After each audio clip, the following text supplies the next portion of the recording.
we have to treat it like a religion.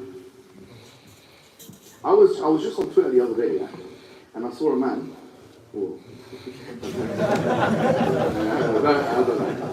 I don't know what to say. And he was like, wearing like, women's clothing, or maybe it was a woman, I don't know, whatever, that person. I saw a person wearing, and it was saying, it was meant for kids, yeah? It's saying there's all kinds of genders nowadays. There's man, there's woman, there's this, cis, this, boom, boom, boom, boom. It was so confusing, even for me. I was thinking, how is a child going to know this? This is going to be a difficult one to market to a 10-year-old, yeah? But the thing is, I was thinking, wow, 100 years from now, when the historians get their hands on this information, and the anthropologists, which are people who look at civilization and stuff, yeah? What are they going to say? Do you know what I think they're going to call this? Western mythology. You know what myth is? Like fictions and stories. And when you have a Korean man, a white man, yeah, there's a video of a white man on YouTube. I'm not talking about something. He comes out and he says, I am a Korean. He says, I am a Korean. And he was being so forceful about it. I identify as a Korean man, blah, blah, blah, blah, blah. Imagine now you're a historian in the year 2100, and you see this information. There's a white Caucasian man saying that he identifies as a Korean man, which is a different ethnicity, a different race, a different set of genetics, which is basically it's against the reality that we see. It's against the scientific reality. How are they going to classify such a thing? It has to be classified as myth. So what is the difference between LGBTQ in that regard, like what you call queer theories and the pronouns? What's really the difference between this and Hinduism, where they have like, Ganesh and, the god with 8 arms and all of that kind of thing? No, they can imagine as well, because what happened is, and you've got to think about it, when you remove religion from the public psyche, we're talking about irreligiosity of the West, they make their own religions now. And this is their religion. It's not called a religion, but it is a religion. So we have to treat it just like a religion. So just like before in the past, we used to teach our kids, this is Hinduism, this is Christianity, this is what they believe, the Father, Son, Holy Spirit, like we were doing today. We say, and this is the queer LGBT understanding of the world. This is an understanding. This is what they understand.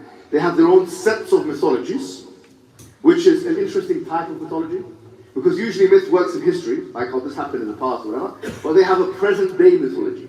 So they mythologize themselves. They're making themselves out to be like superheroes, this and that, Batman, this, and we can say what you want. So that's how you should teach your children. But we have to own the narrative.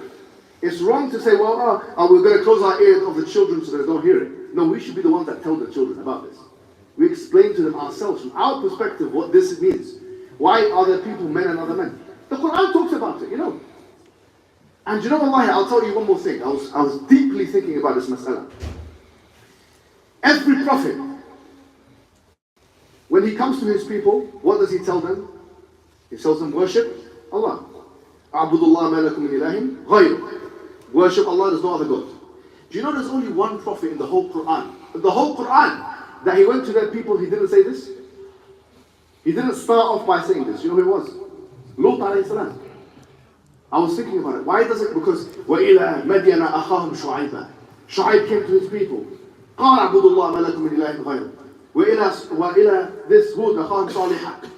قَالَ اعْبُدُوا اللَّهَ مَا لَكُم مِّنْ إِلَٰهٍ غَيْرُهُ. The Salih and this and Shu'aib and all of them come and say the same thing. مَا لَكُم مِّنْ إِلَٰهٍ غَيْرُهُ. Worship one God. But Lut, he didn't say that. Because the thing is with homosexuality as a disposition, it's so powerful that unless you deconstruct it, Tawheed cannot enter the hearts of the people. There's two things that take people away from Islam. Shubuhat, which are doubts, and shahawat, which are desires. Sometimes your desire can be so much that it intoxicates you and you cannot even think. Like imagine going to a person who's drunk and trying to explain to them Islam. Doing the go-rap with them. Will it be effective? Maybe they, by the way, we've done this, and some of them become Muslim, and the next day they don't even know what happens. Wallahi, they used to go to Leicester Square, and they used to give dawah. I told them, don't give dawah to the drunk. They still do give dawah. And they'll come out, and this is some of the women, they come out and they do all kinds of naughty stuff and say, stuff around, what are you doing? Say, no, I'll become Muslim, this and that, you know. I believe in God, you know. But say ashhadu, and the guy's getting so excited. You believe in God. So do you believe in this? And they'll finish the deal. Not in the way that you think. As they said, finish the deal, stuff like that. Not in that way, stuff like that. No, in the way that, yeah? But what I'm saying is, so likewise, someone who has strong shahwat, which could be in the form of homosexuality, could even be in the form of heterosexuality, anything. But you need to calm that guy down first. You need to deconstruct what they believe. You've got to get them back to a state of normality, and then you can da'wah to them. Yes, yeah, desires calm it down a bit. So we have to explain to our youth, from our perspective, why this is false, like anything else. We have to explain to them why it's false. And you can look at my videos online with homosexuals, how I discuss with them, and it's been very successful. Watch it and see how I do it, because obviously I'm not going to explain it right now. But in a nutshell, the approach should be that we ourselves, in messages like these, we teach, we have a madda, we have a module, we have Quran, we have tajweed, we have usul, we have fiqh, and we have LGBT studies.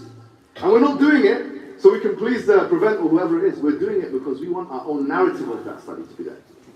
If we don't teach it, you know what they're doing now with the Muslim, with Islam? In every university they have like Islamic Studies Society. And you see a zindiq there, kafir, telling them about how Islam is wrong, basically. Okay, if they can do, we can do. We have to own the narrative rather than running away from it. That's what I think we should do, inshallah.